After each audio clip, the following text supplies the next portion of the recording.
Greetings, humans of YouTube. I am Satvik, your favorite YouTuber, turned TikToker, turned streamer that you've probably never heard of. And that's fine. See, I don't usually open up my YouTube channel in long periods of time.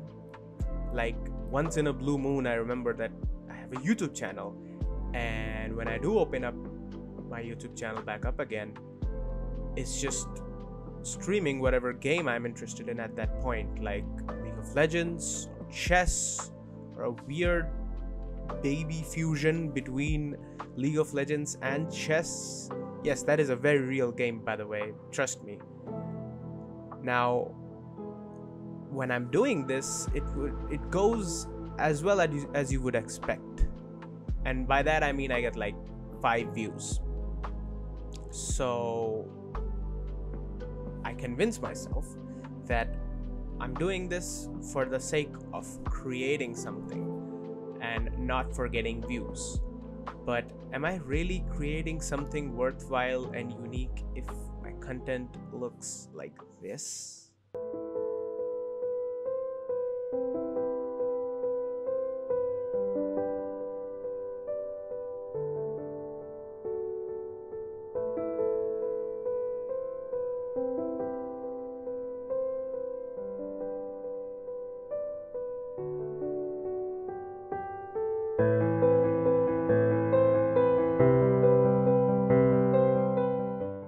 Point is, making a video after so long feels pretty darn special and close to my heart. Now, the last piece of content which I actually put some effort into was my review of one of the best games of the COVID period, and one of the best games ever period was Doom Eternal. And even though I was pretty underconfident in that video, as you can clearly see with my jokes and references, I still pushed through it, even though by the end of the video it felt like a chore to complete. But when I uploaded that video after editing it, and when the whole process was done, I was mildly delighted with the result. And after that, I just quit making YouTube videos altogether. Like, I just made that one and I just called it quits. So it's not that I didn't have any video ideas in the meantime. For example, in 2021, when Spider-Man No Way Home was released, that was the name, right? No Way Home? Yeah. No Way Home was released, where everybody collectively lost their shit in the movie theaters after seeing 3 Spider-Men. I was so hyped by that movie that I wanted to make an actual movie review on it. But that project just got lost in the sauce of the terabytes of data on my PC, just like the homework folder I have, if you know what I mean.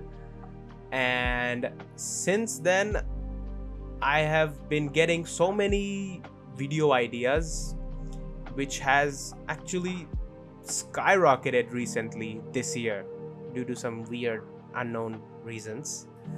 And this was one of those ideas, my official return to YouTube.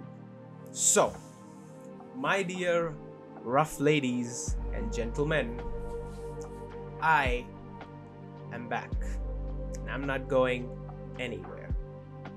As for what you can expect, don't expect anything, because like, Jesus Christ, for all we know, I'll just make this video and then disappear off of the face of the earth again. But if I do make more videos, and I will be making videos about anything and everything that I like, not just gaming. But I'll still be gaming, so don't worry. I want to make videos about music, memes, pop culture, computer science, physics, philosophy, football, WWE, fucking Beyblades, anything that I like, I will talk about on this channel. There's no rules, no restrictions, no holds barred. Now, here's the thing. As I've grown older, I've come to realize that I'm a classic overthinker. I have a lot of thoughts on a lot of things, and more often than not, I wish to put these thoughts into words. Now, I don't have the patience or the life experience to write a whole ass book. Maybe I'll write a book when I'm like 50 years old, but right now is just not the right time. So making online videos for an audience seems like the next best thing for me. And these videos won't just be for my viewers. They will also be for myself from the future. So Satvik, if you're seeing this from the distant future, this is what you were like when you were 23 years old. Last but not least, I want something from you. Something which is even more precious than your hard-earned money. I want your time. But what is time? Up until the early 20th century, time was simply defined as a measure of the progression of events. But then, a certain German physicist who was obsessed with the idea of light came along and said that time is the fourth dimension of reality, which along with the three dimensions of space makes space-time. And space-time holds the entirety, holds the history of our universe. Now, you may have heard of this certain German scientist before, because his name was Albert Einstein. Now you see, Einstein may have won the Nobel Prize for the photoelectric effect, but his most important piece of work, his magnum opus, was the theory of relativity. Fun fact, the theory of relativity actually has two different types of relativity. There's the general relativity, and then there's special relativity. Now, a person who is not familiar with them may think that general relativity is easier to understand than special relativity because of their names, but it's actually the opposite. General relativity is much more complex because it involves bodies moving in space-time at different speeds, whereas special relativity involves bodies moving in space-time at the same speed.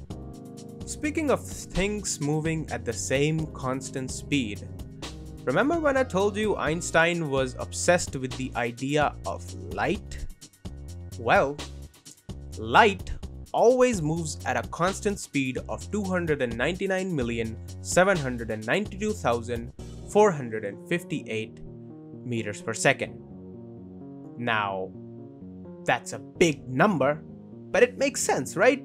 Because the sun is 149 billion meters away from the Earth, but the light from the sun reaches the Earth in just 8 minutes. Now, you can calculate this result yourself by using a simple formula of speed is equal to distance upon time. And since the speed of light is always constant, no matter how small or large the distance is, it can only mean one thing and one thing only. Theory of relativity says that time is not absolute. Time is relative. Now, if all this physics seems too complicated for you, let me put it in terms of philosophy. Now, this is a quote from yours truly, that everyone travels different distances, spending time relatively to the same speed of life. That is the theory of relativity explained in terms of philosophy. Therefore, the most important thing that this theory teaches us is that time is astronomically precious. Time is the currency of our universe. For example, let me tell you a quick story. In the lore of the lands between, once upon a time, the world was ruled by the ancient dragons. They lived in a floating city in the sky called Farum Azula.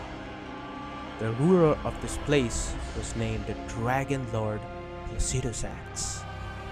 Even though Placidosax had unimaginable power, he was betrayed by one of his own.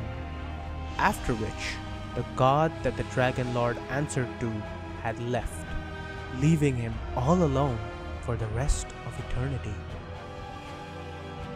Farum Azula became a crumbling mausoleum, enshrining the Lord of all dragons at the heart of the storm that is said to bend time itself.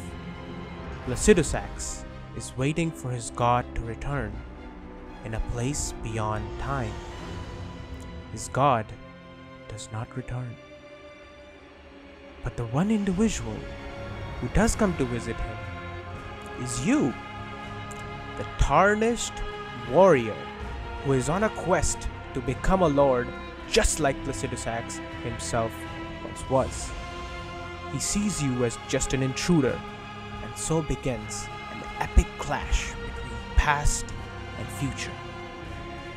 He can summon lightning, breathe fire, fly in the air, teleport his entire body, and shoot laser beams. Meanwhile, you have a big sword. And after a hard-fought battle of gargantuan proportion, the Tarnished One comes out victorious, putting an end to the ancient dragon lord Placidosax. His stone scales were like the storm at the center of Farum Azula, said to twist time itself, making him live for so long that he was considered immortal. But even after being so powerful, he was still defeated by the cycle of time. Now the moral of the story is that even an ancient dragon who can live for thousands of years will one day turn to dust. But a simple human being like you and me only have about 80 years, or 960 months, or 3,840 weeks, or 26,880 days, or 645,120 hours, or 38,707,200 minutes. You get the point. So, here's a deal for you. I will give you several hours of my own creative time if you give me a few minutes of your free time by watching them. And in that way, we can spend some time together.